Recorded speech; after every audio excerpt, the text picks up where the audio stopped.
Hi friends, welcome to Sandhya Prakash life style Tamil. இன்னைக்கு நம்ம சேனல்ல என்ன வீடியோ பார்க்க போறோம்னு பாத்தீங்கன்னா, நம்ம கிட்ட ஒரு சிஸ்டர் கேட்டிருந்தாங்க பிளவுஸோட பட்டி ஸ்டிச்சிங் வீடியோ போடுங்க அப்படின்னு சொல்லிட்டு. அவங்களுக்காக தான் இன்னைக்கு ஸ்டிச்சிங் வீடியோ பார்க்க போறோம். அதுக்கு முன்னாடி நான் 48 நாள் முருகருக்கு பிரம்ம முகூர்த்த பூஜை செஞ்சுட்டு இருக்கேன் அப்படின்றது எல்லாருக்கும் தெரியும்னு நினைக்கிறேன். இன்னைக்கு அதுல டே 3, அதுல ஒரு குட்டி விளாக் பார்த்துட்டு வந்துடலாமாங்க. இன்றைக்கி என்னுடைய நாள் வந்து 3 மணிக்கே நான் எந்திரிச்சிட்டேங்க. 3 மணிக்கே ஸ்டார்ட் ஆயிடுச்சு. ஏன் 3 மணிக்கு எந்திரிச்சேன் அப்படின்னு பார்த்தீங்கன்னா, 3 மணிக்கு எந்திரிச்சிட்டு நம்ம குளிச்சுட்டு ஃப்ரெஷ் ஆகிட்டு அவர் வந்து 5 மணிக்கெல்லாம் வேலைக்கு போகிறதுனால அவரும் நேரமாக எழுந்திரிச்சிட்டாரு. அவருக்காக சமையல் பண்ணி கொடுக்கணும், டிஃபனுக்கெல்லாம் போட்டு கொடுக்கணும் அப்படின்றதுனால நான் 3 மணிக்கே எந்திரிச்சிட்டேன். எந்திரிச்சதையும் குளிச்சுட்டு ஃபஸ்ட்டு இந்த ஒர்க்கெல்லாம் பார்த்துட்டு அப்படியே சமையல் பண்ணிவிட்டு இந்த ஒர்க்கெல்லாம் பார்க்க ஆரம்பிச்சிட்டேன். ஃபஸ்ட்டு வாசப்படிக்கு மஞ்சள் குங்குமம் வைக்கிறதுக்காக எல்லாமே ரெடி பண்ணிவிட்டு வாசலெல்லாம் கழுவி விட்டுட்டுருக்கிறேன். கழுவி விட்டுட்டு வாசப்படிக்கு மஞ்சள் குங்குமம்லாம் வச்சுட்டு, இந்த மஞ்சள் குங்குமம் வைக்கிறது பார்த்திங்கன்னா நான் தினசரி செய்வேன். ஒரு சிலர் செவ்வாய் வெள்ளி மட்டும்தான் செய்கிறேன் அப்படின்னு சொல்கிறாங்க. இந்த வாசப்படிக்கு மஞ்சள் குங்குமம் வைக்கிறது நான் டெய்லியுமே செய்கிறேன். அது ஏன் அப்படின்னா, நம்ம கர்நாடகாவிலலாம் பார்த்திங்கன்னா டெய்லியுமே எழுந்திரிச்சு வாசப்படிக்கு மஞ்சள் குங்குமம் வைப்பாங்க.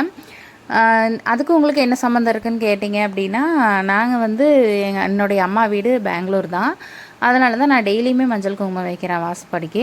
அதுக்கப்புறமா கோலம் போட்டுக்கலாம். கோலம் போட்டுட்டு அதுக்கப்புறம் உள்ளே வந்துட்டு பூஜை வேலையும் பண்ணணும் இல்லைங்களா. இப்போ இந்த பூஜை பண்ணுறதுக்குள்ளே பார்த்திங்கன்னா நம்ம ஊதுபத்தி அதெல்லாமே பற்ற வச்சுருப்போம். அதெல்லாம் க்ளீன் பண்ணிவிட்டு டெய்லியுமே அந்த சத்கோண தீபம் போடுறதுனால டெய்லியுமே அந்த பலகையும் க்ளீன் பண்ணிவிட்டு அதுக்கும் கோலம்லாம் ஃப்ரெஷ்ஷாக போட்டு தான் நான் ஆரம்பிப்பேன்.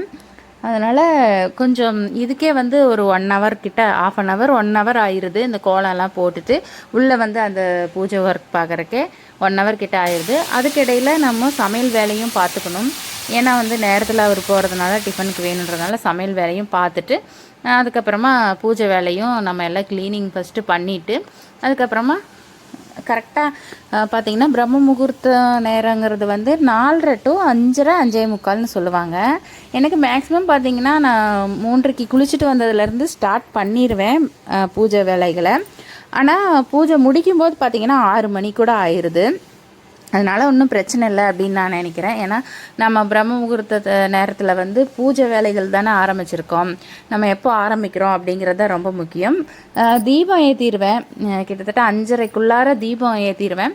அதுக்கப்புறமா ஒன்று ஒன்றா செய்கிறதுக்கு அப்படியே 6 மணி ஆயிரும் கிட்டத்தட்ட. ஓகே, நான் வந்து பூ வந்து இன்றைக்கி 3ஆவது நாள் தாங்க பூவே கிடச்சிச்சு சாமிக்கு. 2 நாளாக சாமிக்கு பூவே போடலை.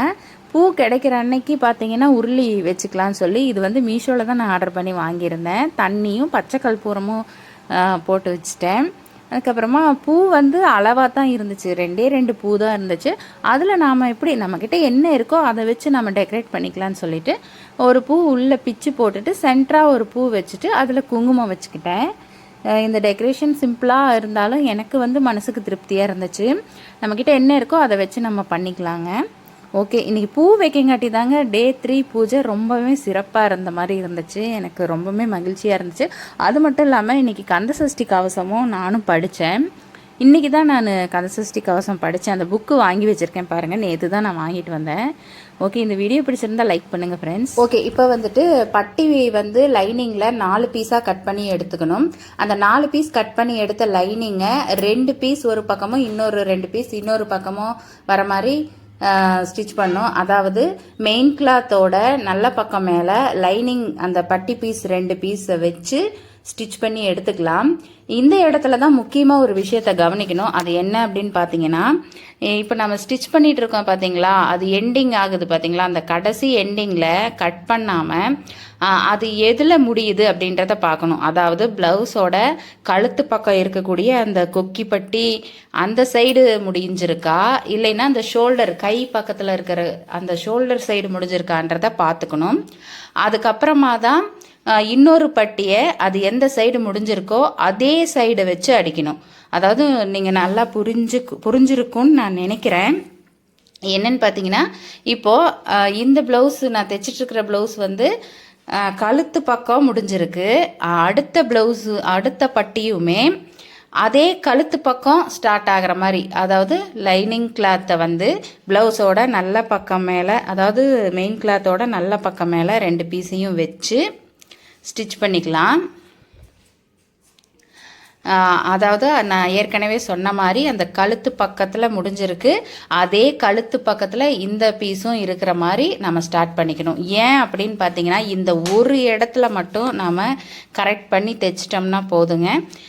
எந்த மிஸ்டேக், அதாவது ஆப்போசிட் வருது இல்லைங்களா, ஒரே பக்கமாக தைச்சிருவோம், வலது பக்கம் இடது பக்கங்கிறது இல்லாமல் ஒரே பக்கமாக தைச்சிருவோம். அதெல்லாம் இந்த ஒரு இடத்துல முக்கியமாக கவனித்து தைச்சிட்டோம்னா போதும். இப்போ கட் பண்ணி எடுத்துக்கலாம். ஒரு பார்ட்டை தனியாக எடுத்து வச்சுட்டு இப்போ எந்த பிரச்சனையும் இல்லை. இதை திருப்பி அடித்து ஃபோல்ட் பண்ணி, அதாவது மேலே ஒரு ஸ்டிச் போட்டு லைனிங் மேலே படுற மாதிரி ஸ்டிச் போட்டு எடுத்துக்கணும். லைனிங் இருக்கிற சைடு தான் ஃபோல்ட் பண்ணி ஸ்டிச் போடணும். இப்போ அப்படியே ஃபோல்ட் பண்ணி அந்த லைனிங் கிளாத்தை உள் பக்கமாக திருப்பி மேலே அப்படியே அட்டாச் பண்ணி லைனிங்கும் மெயின் கிளாத்தும் அட்டாச் பண்ணி ஸ்டிச் பண்ணி எடுத்துக்கலாம். எக்ஸ்ட்ரா இருக்கிற கிளாத்தெல்லாம் கட் பண்ணி எடுத்துக்கலாம். இதே மாதிரி அந்த பீஸும் ரெடி பண்ணிக்கலாம். நான் சொன்ன மாதிரி அந்த ஒரு இடத்துல மட்டும் பார்த்து கவனமாக ஸ்டிச் பண்ணிட்டா போதும். அந்த ஆப்போசிட் வலது இடது அந்த ஆப்போசிட் கரெக்டாக நமக்கு அமையும். அப்படி இல்லாமல் நாம் பாட்டுக்கு தைச்சிட்டோன்னு வைங்களேன், ரெண்டுமே ஒரே பக்கத்து அதாவது ஒரே சைடோட பட்டி மாதிரி தைச்சிருவோம். இப்போ பாருங்கள், இது நீங்கள் எப்படி கண்டுபிடிக்கலான்னா அந்த கம்மியாக இருக்குது பாருங்கள், வளைவாக வந்திருக்குது இல்லைங்களா, அந்த கம்மியாக இருக்கிறது அது கழுத்து பகுதி. இப்போ பாருங்கள், கரெக்டாக லெஃப்ட் ரைட்டு கரெக்டாக அமைஞ்சிருச்சு. இப்போ அது மெயின் கிளாத்தில் எப்படி அட்டாச் பண்ணணும்னு பார்த்தீங்கன்னா, லெஃப்ட் சைடு பீஸ் எடுத்துட்டோம்னா நமக்கு அந்த பீஸை பார்த்தாலே உங்களுக்கு தெரியும்.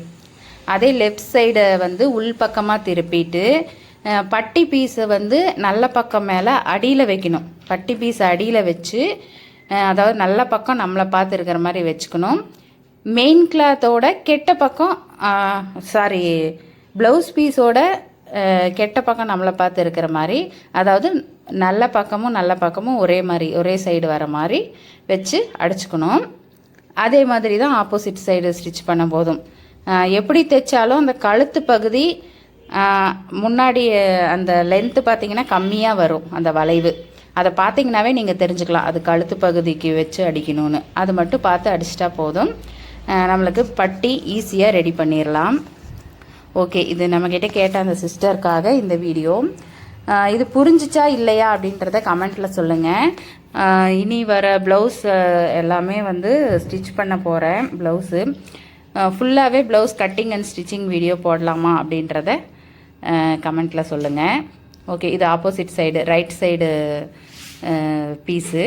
இதில் பார்த்தீங்கன்னா நல்ல பக்கம், அதாவது ப்ளவுஸ் பீஸு கீழே பட்டி பீஸ் மேலே வச்சு அடிக்கிறேன் பாருங்கள். இதில் இப்படி தான் வரும். ரெண்டுமே அந்த கழுத்து பகுதியில் இருந்து ஸ்டார்ட் பண்ணுங்கள், ஏன்னா அதுதான் நமக்கு கரெக்டாக வரும். ஓகே, நம்மளோட வீடியோ உங்களுக்கு பிடிச்சிருந்தா ஒரு லைக் பண்ணவும் மறந்துடாதீங்க. நம்ம பிளேலிஸ்ட்டில் இருக்கிற வீடியோஸ் எல்லாம் போய் பாருங்கள். நம்ம வீடியோஸ் உங்களுக்கு பிடிச்சிருந்தா சப்ஸ்கிரைப் பண்ணிக்கோங்க ஃப்ரெண்ட்ஸ். இதுதான் ப்ளவுஸ் ஃபினிஷிங் பண்ணிட்டேன். பாருங்கள் எப்படி இருக்குன்னு கமெண்ட்டில் சொல்லுங்கள். தேங்க்ஸ் ஃபார் வாட்சிங் ஃப்ரெண்ட்ஸ். தொடர்ந்து உங்களோட சப்போர்ட் கொடுங்க.